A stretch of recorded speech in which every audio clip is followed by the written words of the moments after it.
Bonjour à toutes et bienvenue dans cette nouvelle vidéo. Alors pardon, cette vidéo, ça va être peut-être la vidéo, comment dire Chloé, la plus en live possible, imaginable qu'on ait jamais fait l'histoire de cette chaîne. Pour la simple et bonne raison en fait que nous sommes dans un aéroport, on ne vous dira pas où, mais voilà, on est dans un aéroport et donc forcément, comme il y a une nouvelle actu qui est sortie alors qu'on était en train de traverser la moitié du globe, et il fallait évidemment que ça tombe au moment où on était dans l'avion et où on ne pouvait pas vous enregistrer une vidéo. Donc du coup, on vous l'enregistre dans une salle d'attente de l'aéroport. Donc si vous entendez des bruits bizarres derrière, c'est tout à fait normal, ne vous inquiétez pas. Donc voilà, on va essayer de faire en sorte que ça fonctionne le mieux possible.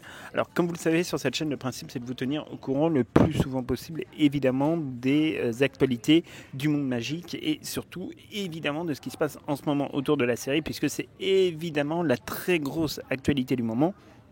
Et donc dans ce cadre-là, évidemment, aujourd'hui, avec l'annonce quand même d'un certain nombre de nouveaux acteurs, on va dire que le casting de la première saison de Harry Potter commence petit à petit à être presque complet. On va finir par y arriver. Il reste encore quelques grosses annonces, notamment l'interprète de Lord Voldemort, l'interprète de Neville Londubat aussi, qui ne sont pas passés. Quelques enseignants comme les professeurs Flitwick, comme Gripsec également, qui est un personnage assez important sur le premier tome, ou Gary Collimander. Non, Gary Collimander est un autre, je ne sais plus. Enfin bref, pardon, on est un peu en décalage horaire. Ça va faire 18 heures qu'on n'a pas dormi, mais c'est pas grave. Donc, en gros, là, ce qui s'est passé aujourd'hui, c'est qu'on a eu quand même toute une phase d'annonce qui concerne aussi bien les enfants que les adultes. Alors, on va dire petit disclaimer avant de commencer à regarder un petit peu ce qui se passe. On sait que le casting de Papa et Philippe pose des questions, pose problème, etc. Bon, en vrai, ce qu'on aimerait vraiment sur cette chaîne, c'est qu'on puisse enfin discuter d'autre chose que de Papa et Sidiou. On va pas y passer 107 ans, c'est comme ça, c'est peut-être pas la décision qui vous plaît, c'est peut-être pas la décision qui nous plaît non plus, mais voilà, le fait est que le coup est lancé, et donc jusqu'à nouvel ordre, pour l'instant c'est comme ça. Mais on aimerait vraiment qu'on puisse se concentrer en fait sur les personnages qui ont été donc recrutés pour voilà cette série, et aussi qu'on ne jette pas le bébé avec l'eau du bain. C'est-à-dire que en fait, concrètement, quand vous allez au cinéma, quand vous avez des films, je prends un exemple comme ça, Le Seigneur des Anneaux ou Avengers, quand vous avez 200 personnages, de manière évidente, il y en a toujours un qui ne va pas vous plaire. Est-ce que c'est, entre guillemets, le sujet pour descendre tout le reste du film, tout le reste de la production, toutes les personnes qui travaillent sur le sujet? Nous, personnellement, on aurait quand même tendance à dire que absolument pas. Et voilà, on aimerait vraiment bien que sur cette chaîne, on puisse vraiment rediscuter des vrais sujets, rediscuter en fait des points très positifs qu'il y a sur le casting. Et il y en a quand même beaucoup. On vous en avait déjà parlé sur un certain nombre d'enseignants. Et là maintenant, voilà, l'idée ce serait de commencer évidemment à en parler un petit peu plus sur d'autres sujets. Donc aujourd'hui, on va parler donc de cette nouvelle vague entre guillemets d'annonces. Première annonce, donc l'interprète de Molly Weasley, c'était extrêmement important évidemment de la voir. C'est Catherine Parkinson. Donc Catherine Parkinson, c'est une actrice britannique qui a joué dans beaucoup de séries britanniques, dans beaucoup de téléfilms. Alors elle n'a pas une filmographie absolument phénoménale, elle a joué dans quelques films qui sont assez connus, mais en fait surtout ce qui compte c'est les séries de la BBC, alors qui sont des séries généralement qui sont très très bonne facture, et c'est pas tout à fait étonnant qu'on la retrouve là-dedans, parce que c'est vrai que les directeurs de casting avaient déjà travaillé avec la BBC sur un certain nombre de productions, donc on n'est vraiment pas sur quelque chose de très étonnant.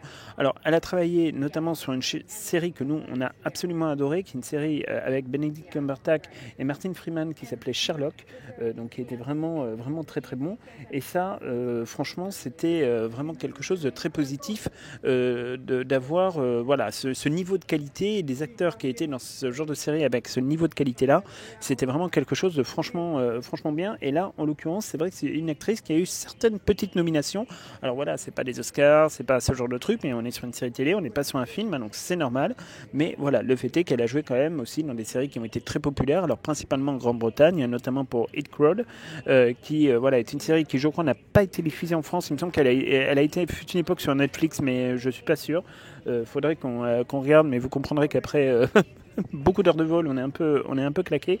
Mais voilà, en tout cas, c'est une personnalité qui, en plus, est pile poil dans la tranche d'âge qui doit être celle de Molly Weasley. Elle est au tout début de sa quarantaine, donc c'est vraiment parfait. Encore une fois, on n'a pas le personnage d'Arthur Weasley, mais bon, on voit très bien vers quel type de schéma on va vers les Weasley, et ça c'est plutôt une bonne nouvelle. Alors, autre, on va dire, casting qui a été confirmé, c'est le casting, là pour le coup c'est important, de l'interprète de Drago Malfoy. Alors, l'interprète de Drago Malfoy, vous le savez, c'était un des sujets, on va dire, qui parcourait la toile depuis plusieurs jours, puisque beaucoup avaient fait des déductions qui étaient tout à fait justes. Alors après, c'est vrai que sur cette chaîne, nous, on a pris pour habitude de ne jamais commenter les déductions, que ce soit de la presse ou autre, pour la simple et bonne raison que voilà, c'est pas du tout notre objectif de rentrer dans une logique où voilà, on serait face en fait à des commentaires qui n'ont pas forcément d'intérêt tant qu'on n'a pas une confirmation claire, nette, précise qui débarque. Et là, en l'occurrence, nous, c'est vraiment ce qu'on attendait. Et le moins qu'on puisse dire, c'est qu'on n'est pas déçus. Alors, c'est vrai que sur les acteurs adultes, on a des bases. Sur les acteurs, on va dire, enfants, là, évidemment, on est un peu moins capé parce que c'est vraiment des débutants. Et là, en l'occurrence, ça va être donc un jeune acteur qui est très, d'un point de vue de la physionomie, on peut dire qu'effectivement, il ressemble. Alors, après, il y aura tout le maquillage, etc. D'ailleurs, là aussi, petit disclaimer, merci de ne pas faire de jugement physique sur des enfants. Ça, on vous l'a déjà dit dans certaines vidéos, les jugements physiques qu'il y a eu sur Abella Stanton ou sur l'interprète de Rupert Alistair ou sur Dominique, l'interprète de Harry Potter, étaient très très souvent déplacés. Et à un moment donné, il faut faire attention à ce qu'on dit quand on parle d'enfants. Les adultes peuvent se défendre, des enfants ne peuvent pas se défendre. Donc ça, c'est le truc. Voilà, petit disclaimer. Maintenant, on passe un petit peu à autre chose. Donc, en l'occurrence, l'interprète qui a été retenu donc, pour le rôle de Draco Malfoy, c'est Lux Pratt.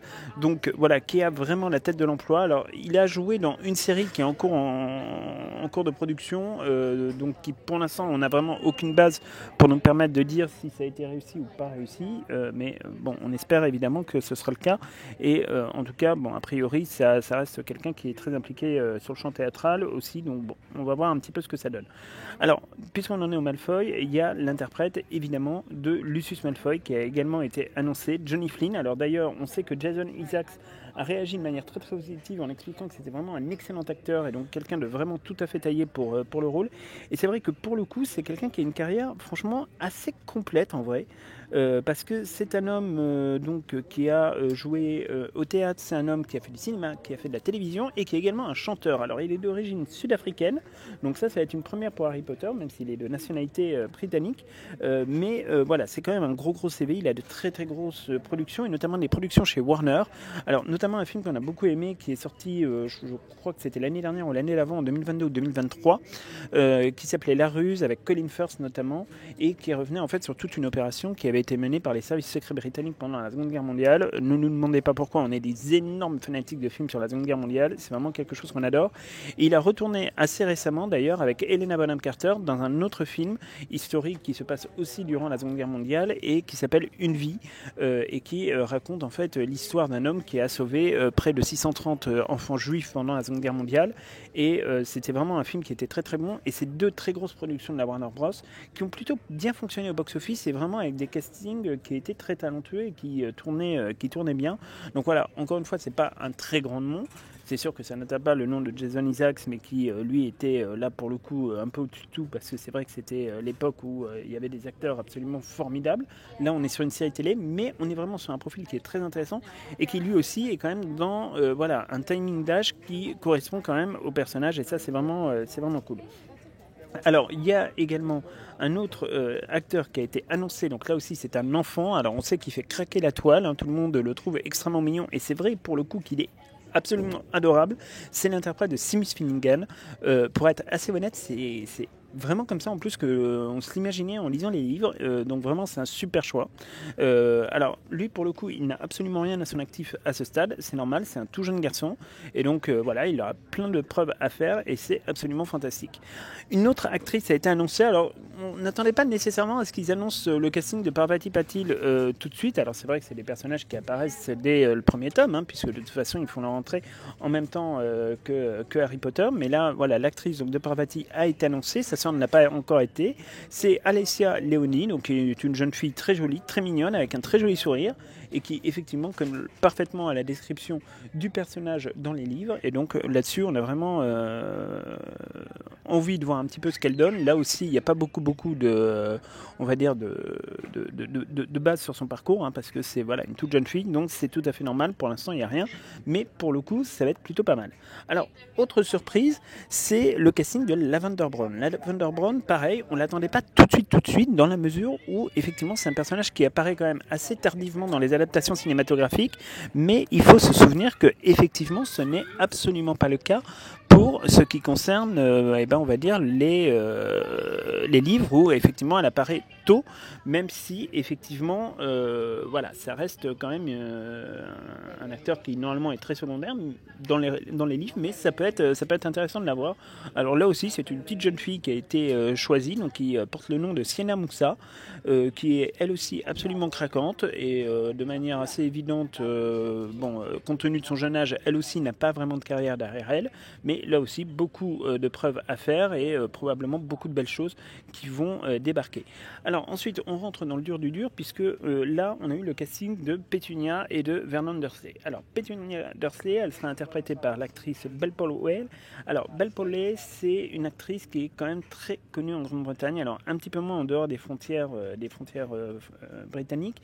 Elle a tourné dans énormément de séries, dans beaucoup de téléfilms britanniques, et aussi quand même dans quelques films, hein, dont un notamment qui compte l'histoire de Mary Shelley, hein, qui avait inventé le personnage de Frankenstein. Elle jouait avec Elle Fanning, et de manière évidente, voilà, c'est quand même quelqu'un qui est habitué aux très grosses productions, avec aussi des noms de casting assez impressionnants. En plus, elle est pile poil dans la tranche d'âge, et c'est vrai que en vrai, elle a quand même une incarnation qui nous semble quand même plus proche, quand on regarde les photos de l'actrice, de ce qu'on pourrait imaginer de Pétunia, qui était peut-être quand même un peu âgée dans l'adaptation cinématographique de Harry Potter à l'école des sorciers. Alors, de manière assez évidente, là aussi, il fallait évidemment que son mari soit sensiblement dans la même idée, et là, ils ont choisi quand même aussi, pareil, un nom assez connu donc, dans les milieux britanniques, c'est Daniel Rigby, qui lui est un habitué aux séries à très gros budget, qui a travaillé chez Netflix, qui a travaillé chez Amazon, qui a croisé les directrices de casting dans de précédentes missions, et notamment sur la série Black Mirror, où il interprète un rôle qui n'est pas énorme, mais voilà, c'est quand même quelqu'un qui est habitué effectivement à être sur des séries à très gros impact, qui a l'habitude de tenir la pression, et pour le coup, lui, il correspond effectivement beaucoup plus à la vision du personnage par rapport à Richard Curtis, qui lui était effectivement quand même très âgé, donc on va voir évidemment ce que ça va donner. Et enfin, dernier petit truc, petite surprise là pour le coup, c'est le casting de Cornelius Fudge. Alors ça, on s'y attendait pas du tout, parce que Cornelius Fudge, alors de souvenir, là, on vous avoue que comme on était dans l'avion, on n'est pas parti avec notre stock de livres Harry Potter, mais comme c'est de souvenir, il n'apparaissait que dans Harry Potter et la Chambre des Secrets pour ce qui nous concerne. Maintenant, alors on sait que les deux séries vont être tournées de manière quasi concomitante, hein, pour les 2 premières saisons, parce qu'ils veulent éviter que les enfants grandissent trop vite, comme ça peut être le cas sur les adaptations cinématographiques. Donc bon, c'est peut-être une petite surprise. Alors après, on peut imaginer effectivement qu'il y aura pourquoi pas des flashbacks sur ce qui s'est passé à l'époque effectivement des événements de Godric Solo. Alors ce qui pourrait évidemment, pourquoi pas, laisser penser que Sirius Black pourrait être casté, hein. On pourrait imaginer pourquoi pas un flashback. Alors à cette époque-là, Cornelius Fudge n'était absolument pas ministre de la magie, hein. Il était au département de la justice magique ou des aurores, je ne me souviens plus exactement. Vous mettrez ça sur le compte du décalage horaire, mais voilà, c'est vrai que ça c'est la grosse surprise, c'est que vraiment on ne s'attendait pas à ce qu'il caste ce personnage tout de suite, mais en même temps c'est intéressant parce que ça peut donner des éléments de contexte à l'histoire, et notamment sur ce qui s'est passé la nuit en fait du 31 octobre quand James et Lily Potter ont été assassinés. Donc bon voilà, nous en tout cas c'est un sujet qu'on trouve plutôt pas mal. Ce casting en vrai il nous intéresse beaucoup, et on voit qu'au fur et à mesure des noms, ces noms sont vraiment extraordinaires et les personnages collent véritablement. Alors encore une fois, oui on a compris, Papa et Siedou, on sait, voilà, mais à un moment donné il faut passer à autre chose, parce que sinon on rentre dans une logique qui est un peu bizarre, qui est un peu une logique où on ne parle plus que de ça et on ne se concentre plus sur le reste. Et là en l'occurrence, en fait il y a tout un casting de petits enfants qui sont en train de vivre leurs rêves, qui sont sélectionnés pour la plus grande saga cinématographique de tous les temps pour ce qui concerne la jeunesse. Et à un moment donné, ce serait peut-être bien aussi de les laisser profiter de ce moment-là, sans rentrer dans une haine féroce et complètement délirante. Il faut faire vraiment très très attention avec ça, et on va vous en reparler dans une prochaine vidéo très très rapidement, parce que certains comportements virent au harcèlement. Voilà, nous on a été très choqués de la réaction de certains médias entre guillemets spécialisés dans Harry Potter, qui se permettent de coller des étiquettes sur des enfants de 10 ans. Enfin voilà, un enfant de 10 ans, c'est un enfant de 10 ans, c'est une petite fille, c'est un petit garçon, et qui n'a pas à se retrouver affublé d'étiquettes sous des conceptions idéologiques qui sont très néfastes et qui voilà, se veulent inclusives, mais sont en réalité extraordinairement exclusives. Donc voilà, alors comme vous l'entendez, il y a peut-être une hôtesse qui est en train d'annoncer notre prochain vol ou qu'est-ce. Donc on va vous laisser là sur ces bonnes nouvelles. On attend vraiment vos commentaires pour savoir ce que vous pensez de ce casting. Nous en tout cas c'est un casting qui nous correspond tout à fait. Vraiment, on voit qu'il y a du travail qui est fait, on voit que J.K. Rowling est derrière et qu'elle tient quand même les ficelles de manière assez claire et assez nette. Et puis pour le reste, on en reparlera dans une prochaine vidéo, mais surtout on attend vos commentaires, et on le précise quand même, puisque maintenant c'est la règle sur cette chaîne, s'il y a des commentaires qui s'apparentent à du trolling, et on dit bien à du trolling, hein, pas des commentaires intelligents, si vraiment on est sur du trolling, et bien à ce moment-là, malheureusement, les commentaires seront censurés pour la simple et bonne raison qu'on veut que sur cette chaîne, le débat reste de qualité, et des fois il est d'énorme et d'immense qualité, et on vous remerciera jamais assez pour ça, parce que les commentaires sont souvent géniaux, et donc là pour le coup, on est vraiment ravis de tout ça. Bref, donc c'est tout pour cette vidéo, et on se retrouve donc alors on ne sait pas quand est-ce que cette vidéo est suivie, donc on va pas vous dire demain matin, après-demain matin, parce que là on est déjà à plus de 8 heures de décalage horaire en termes de fuseau horaire, donc on ne sait pas quand est-ce que cette vidéo sort, mais voilà, en tout cas on espère qu'elle vous aura plu, et on se retrouve donc très bientôt pour une nouvelle vidéo. À très bientôt.